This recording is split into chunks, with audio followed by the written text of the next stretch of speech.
There is a loudspeaker. So just okay. What's it? There is a loudspeaker.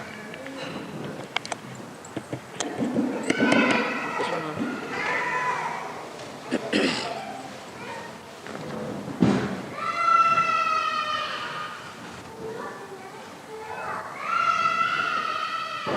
At the very outset, I would like to apologize for being so late today, but I realized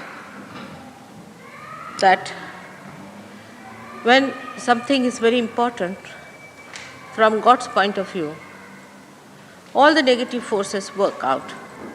Their plans, how to delay, how to put obstructions, how to bring hindrances, how to deviate. It's very surprising. And today, I think it would be best if I tell you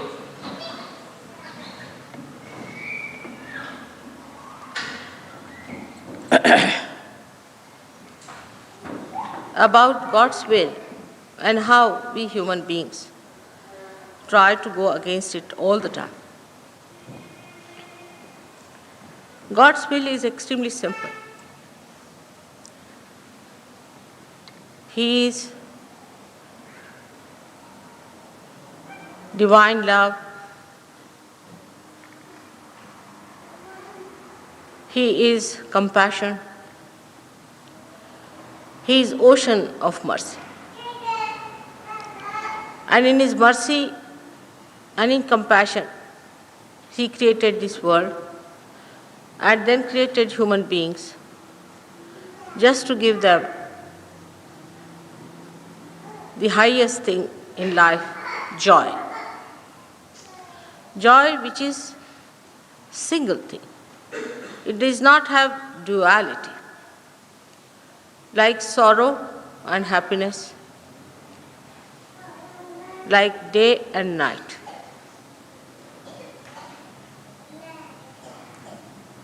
But how we are anti-joy and anti-God. And why it happens, we'll have to see that. Our awareness, as you know, grows through our brain, down. And whatever starts growing downward makes us away from God, in a way. Ultimately, we have to achieve God. But first we go a little bit away from that awareness of being one with God, just to understand that freedom has to be used properly. Without that training, without that education, no use giving freedom to human beings. You have seen the free countries. What have they achieved? In their freedom, what have we achieved? Atom bombs to kill ourselves. I mean, it is stupid. It's foolish. It's absurd. But we have done it, and we are proud of it. And still we are busy how to make it even worse and worse for ourselves. This is how we move.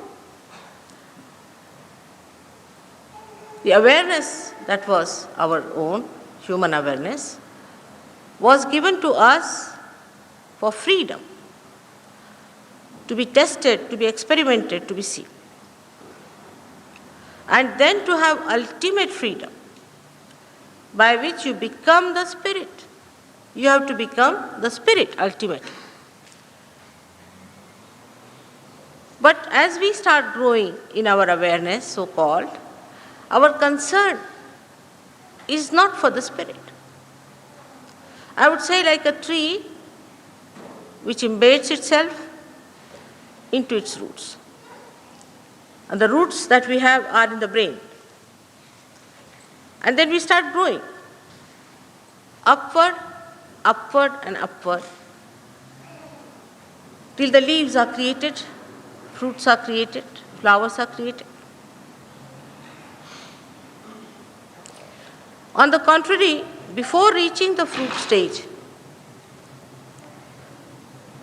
what happens to us that we start creating artificial leaves and enjoying them. We take to artificiality. Once this identification of artificiality starts, we start going away from reality to negative thoughts or to over positive thoughts by which we make atom bombs and all that. So-called positive thoughts, which are actually anti-God. So there are two branches really in life that we branch off. Some people like to go towards the left side of negative attitude, by which they injure themselves, trouble themselves, do all kinds of things by which they can die in the most miserable manner, get all kinds of diseases upon themselves, torture their body, torture everything that they have. And the another side is on the right-hand side, where they move to torture others, to destroy others, to overpower others. Both ways, we are away from God and His mercy and His grace. The concern should be throughout towards the Spirit. Then the movement is in the right direction. But this concern breaks up very easily in human beings because they are free to do it. In their ego, they just break it. The connection, they break it. So much so that when you develop artificial ways of enjoying life, then even the consciousness of God is lost. That He exists, that He has created us, that He is the one who is running the show. We become so conscious of ourselves that we think there's nothing wrong. We do this, we do that, plunge into all kinds of problems, and we don't understand that what we are doing is against ourselves, and ourselves means against God, because God has created us. He loves us. We don't love ourselves. If we had loved ourselves, we would not have ruined our own body, our own systems, everything that we have, by saying, what's wrong? Why not do it? You must love this body of yours, this mind of yours, your society. Everything you have to love because God has created you in His love. But the love itself has become such a perverted word now. What is wrong in promiscuousness? It is love. If I tell that, no, it is not, because it is against nature, it gives you trouble, you will be in a mess. Listen to me, it's not proper. Then people think that this lady is very matronly, she is very old-fashioned Victorian. But it's a fact. Why do things which will destroy? You can't create yourself, you can't even create a nose for yourself, leave alone the whole body. Then why should we be anti ourselves, first of all? Then why should we be anti the society that we have created? Then against the whole nation that we have created, and nations and nations and nations. What are they doing? All these politicians today, fighting for what? I just look at them, I can't understand what's the matter with these people. Fighting to create more destructive forces, more horrible things to destroy innocent human beings. Those who are innocent are simply worried. They don't know what to do. They don't understand why they are to be dead tomorrow, because some people have gone off their heads. And those who have gone off their heads are sitting at the helm of affairs. And we select them and elect them, all such people who are sitting at the helm of affairs. That's how the negativity grows within us. We become negative. Both things are negative attitude because they negate God. Negation of God is the first crime we have created. We are not afraid of that God or for Him. His compassion, His mercy, His everything. But in His mercy only He is going to destroy the world. He won't allow you to commit more sins against Him. He destroys even otherwise from within. What is cancer? What are all these diseases that are coming in our body? They are nothing but our own destruction forces that we ourselves have built within ourselves are breaking. There is no fear from outside invasion or from any star or from any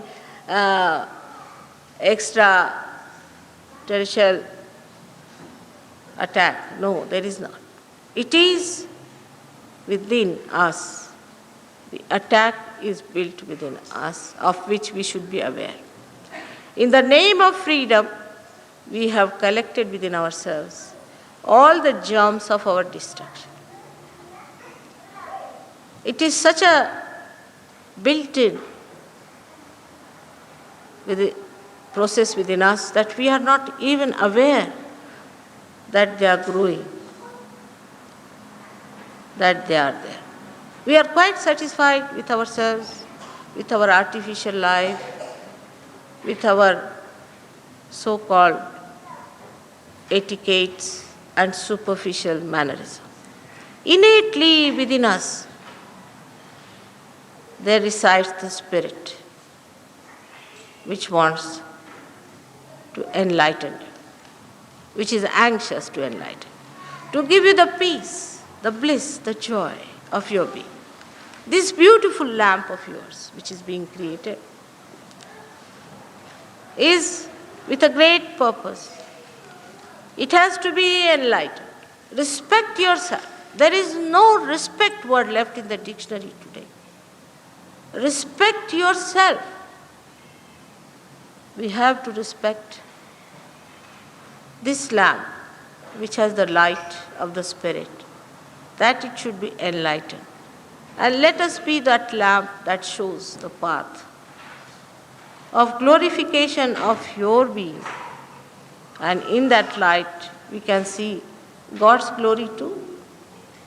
It's such a beautiful world He has created for us. Everything He has given us.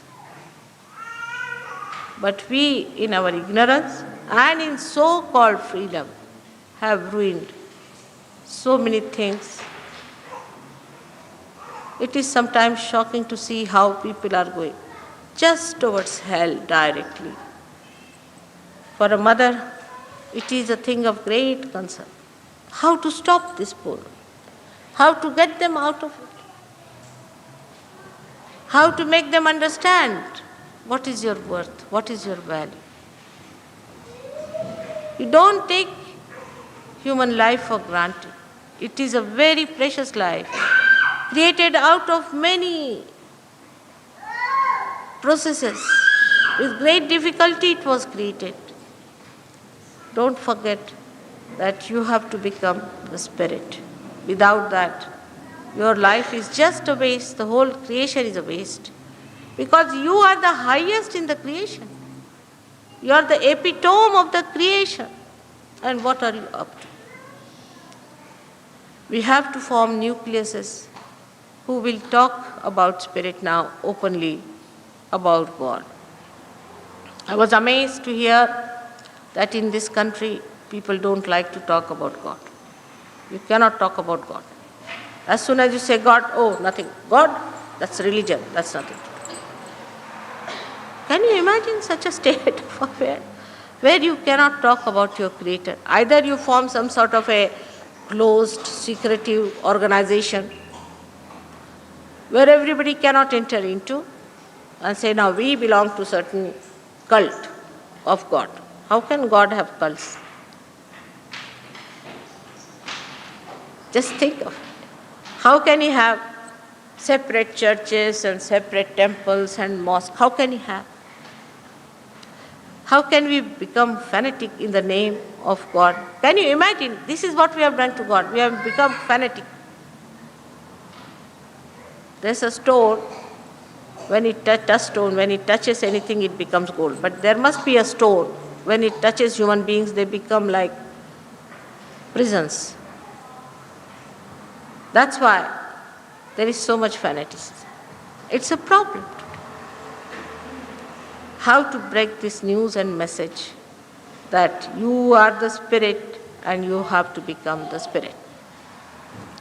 There's a Marathi poet called Namdev, because my mother tongue is Marathi.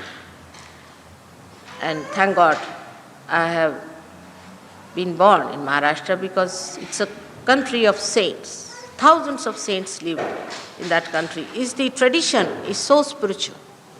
Spirituality is the tradition of that place where I was born, in that Maharashtra. Called Maha means the great and Rashtra means the nation. I don't know why they thought of it, but I feel that way. That the tradition is of spirituality, not of alcoholism or druggism or call any other isms as they are. But of spirituality is the tradition in that country, where a very simple poet called Namdev, he was a tailor. Himself was just a tailor, ordinary.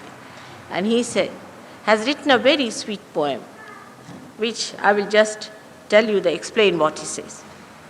He says that a little boy is flying a kite in the sky. He's looking at the sky. He's talking to his friends. He's moving upward and downward. And he's discussing things here and there. But his attention is on the kite. Then he says a lady who is carrying her little baby is doing the work in the house. She's giving water to her husband. And she is also sitting down and cooking. Then she's getting up to wash something. The child is on her waist, resting. But her attention is all the time on the child. There's a lady who is walking with a pitcher of water on her head. She's walking with many other ladies. They are all walking together, laughing, smiling, young ladies, talking to each other and discussing things. But their attention is on their spirit. In the sense, it is on that pitcher of water. In the same way, though we have to lead a life here of other things, it is absurd that we do not have our attention on our spirit, which is the giver of joy, the ultimate in life. But as soon as you start talking about something like that, people think that it is something trash, not to be listened to. Most surprising. They want to hear the same mundane things again and again. You see, if it is a broadcast by, say, Conservative Party or Labour Party or another party or any other party, they'll listen to it for hours together. Such a mundane stuff, every year you hear that. But if somebody says that, no, this is all artificial, you have something much more within you, rise to that point. They think it is something, we have not come to hear all these things, what is this mother telling us? But now awaken and arise. On a different level we have to come to understand that what these people have done so far, and we have accepted it, we have taken it for granted all these years, has done no good to us. We have to rise above this to see there is beyond the horizon a star shining within us, and that is our spirit. People have talked about it, made another cult. Talk about God, made another cult. This time I saw one thing in the BBC, they showed a cult which says they are doing God's work. Doing God's work, and the ladies are tying up their thighs with thorns and things and hurting themselves, cutting their flesh. And the explanation is, just imagine in the name of God doing such horrible stuff. And the explanation is that you must have mortification. Why? Why should you have? Because Christ did it. Are you Christ? And that means Christ, whatever he did is waste. Little bit of yours was needed to add. Whatever he's done is more than sufficient, because he was the prince. And if a prince has to go through the mortification, it's a very great thing. Not for a beggar to go through the mortification. What is so great? He's already done it. He has worked for us. He's just to be enlightened within us. And that's how we have to get to our realization. Now to sit down and to question is very easy. That's the easiest thing to do, is to sit down and ask questions. But best is to get to it. You get to your realization. That is the most important thing today. Of course, under the circumstances, as the human beings are, it is not going to work very fast. I'm sure of it. I have tried my level best. Like mountains, you have to raise the Kundalini. Really, like mountains, you feel so tired and fagged out. But then, they don't want to appreciate it. So, not to feel disappointed, not to feel hurt about it. Slowly and steadily, I'm sure, in your own eyes, people will see the light. People will see how your life is transformed into joy and bliss and understanding.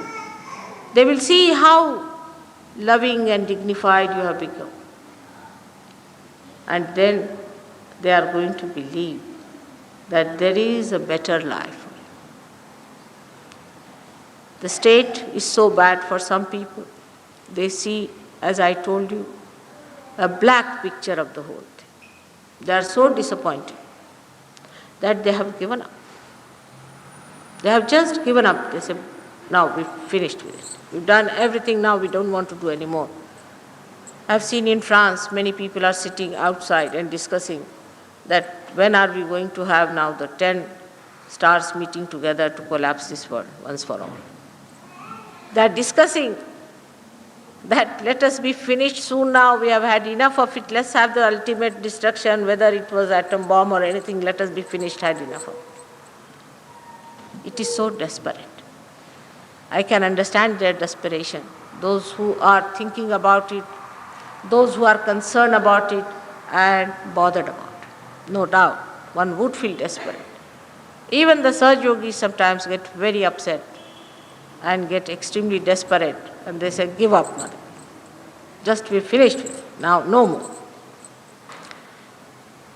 But I don't know how to remove my attention from the spirit. If you can try, you try your level best to remove it. You cannot. Now you are there. So whatever it is, till the last breath of your life, you will fight to save as many as possible. So all those Saj Yogis who got very frustrated in certain endeavors, I have to say, you should not be frustrated. You have to keep your courage and understanding that if you have feeling for others, and if you really show your concern to them, they will understand you and will be able to get more and more people saved, emancipated, and they will enter into the kingdom of God. As you are enjoying, they will also enjoy. Only snag in the enjoyment is that you feel that so many are still lost. Doesn't matter. That has to be made up. We have to work hard. We have to understand that there are negative forces which are pulling them down. They are ignorant. They do not know beyond this life resides the eternal life of beauty and glory. But gradually, I am sure it will work out. Especially for this meeting, they had lots of ups and downs, and the whole thing was very discouraging. But still, one must understand that God's work is blessed by God. He will render all His help, all His blessings on you to enrich you, to enable you to perform your divine duties. The time is passing. Very little time left now. It's running out. And that's why the desperation is more in people. This desperation itself has brought forth the advent of Sahaja Yoga on this earth. And you should feel more stronger to fight these obstructions that you feel around, and should work out the ultimate goal of this creation. May God bless you. I would